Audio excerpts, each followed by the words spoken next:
Hello guys, welcome back to my channel Dona লাইফস্টাইলে তোমাদের সবাইকে অনেক অনেক ওয়েলকাম এবং ভালোবাসা। তো আমরা আজ মানে সেজে গুজে চলে এলাম রিসেপশনে। তো ওই যে দেখতে পাচ্ছ সামনে কি নাম, শুভঙ্কর অ্যান্ড ঐশিকি, ওদের রিসেপশন আজকে। আর আমাদের বিয়েতে নেমন্তন্ন ছিল, তো ডোনার পাপা সবাই গিয়েছিল, ওর পিপি সবাই গিয়েছিল। আর আমার যেহেতু কোথাও মানে দূরে গেলে গাড়িতে বমি হয়, তো সেই কারণে আমি যেতে পারিনি। তো আমার ব্লগটা সবাই স্কিপ না করে দেখতে থাকো। আর আমার চ্যানেলটিকে যারা এখনও সাবস্ক্রাইব করেনি তারা প্লিজ আমার চ্যানেলটিকে সাবস্ক্রাইব করে দিও। তো এসে না এসে এত ভিড়, আর আমরা সবাই বসেছিলাম।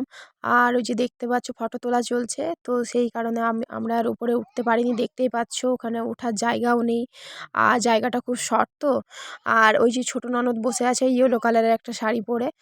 আর ওই যে যা রিসেপশনে গিয়েছিলাম ছেলের মা পিঙ্ক কালারের একটা শাড়ি পরে বসে আছে। তো আমরা একটু পরে বউয়ের কাছে যাব। আর এই যে দেখতে পাচ্ছ আমাদের ডোনা কিছুতেই মানে ওটা ডোনার দাদা ভাই হবে, তো কিছুতেই যাবে না, লজ্জা পাচ্ছে। বৌদি ভাইয়ের কাছেও যাবে না, লজ্জা পাচ্ছে। আর আমার তো ক্যামেরা ধরে দেওয়ার লোক নেই, তো কন্যাযাত্রী আসার কারণে ডোনার পাপা একটু ব্যস্ত হয়ে গিয়েছিল, তো সেই কারণে আমি আর বউয়ের সাথে ফটো তুলতে পারিনি। আর এবারে চলে এলাম স্টলে। স্টলে বসিয়েছে চিলি চিকেন ছিল, আর ভেজ পকোড়া ছিল, আর কফি ছিল। তো আমরা চিলি চিকেনটাই খেয়েছিলাম, চিলি চিকেনটা খুবই ভালো হয়েছিল, ভেজ পকোড়াটা অতটাও ভালো হয়নি। তো আমরা সবাই চিলি চিকেনই খেয়েছি। আর এই যে দেখতে পাচ্ছি ছোটো ননদ একটা হলুদ কালারের শাড়ি পরেছিল, খুব সুন্দর লাগছে। আর এই যে ডোনার পাপা, আর এই যে ডোনা বদমাশি করছে বসে বসে। আর দেখো ডোনার মাথায় একটা রোজ দিয়েছিলাম, খুব সুন্দর লাগছিল। আর সবাই আমরা ফুল পরেছি, তো ওই কারণে বলছে মা আমাকে পরিয়ে দাও, তো একটা রোজ এনেছিলাম সাথে, তো ওই গোলাপ ফুলটা ওকে পরিয়ে দিয়েছি। কেমন লাগছে অবশ্যই কমেন্ট করে জানিও তোমাদের ডোনাকে। আর এটা বড় ভাগনা, তো কফি খাচ্ছে। আর দেখতে পাচ্ছ পুরো ফাঁকা, যেহেতু এখনও মানে কন্যাযাত্রী সব নিচে আছে। তো ওই মানে ওদের ওদের নিচেরও ব্যবস্থা করেছে বসার জন্য। তো এটা একটা পার্টিটা হচ্ছিল কি বলে লজে, তো ওরা সব নিচে ছিল।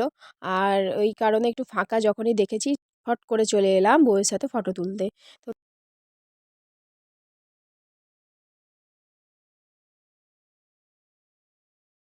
তো আজ রিসেপশন বলে কথা।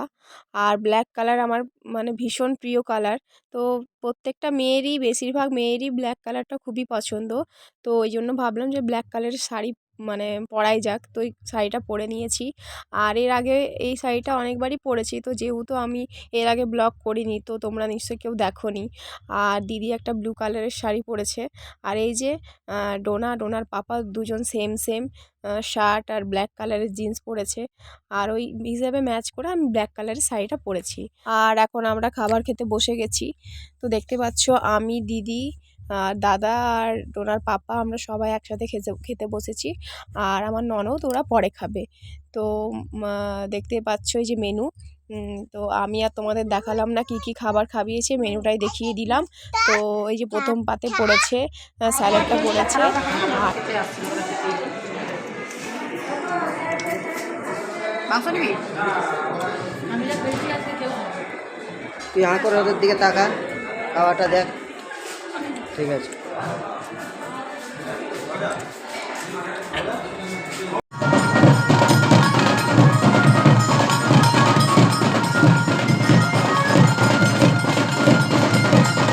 তোমরা হয়তো ভাবছো যে খুব এনজয় করেছি, খুব মজা করেছি, নাচ করেছি, কিন্তু বিশ্বাস করো এটা অন্য একটা মানে বরযাত্রী যাচ্ছিল।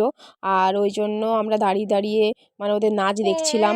আর বিশ্বাস করো আমরা যে রিসেপশনে এসেছি একটুও গান নেই, বাজনা নেই, শুধু সানাইয়ের চারিপাশে একটু একটু করে মাইকে আওয়াজ হচ্ছিল।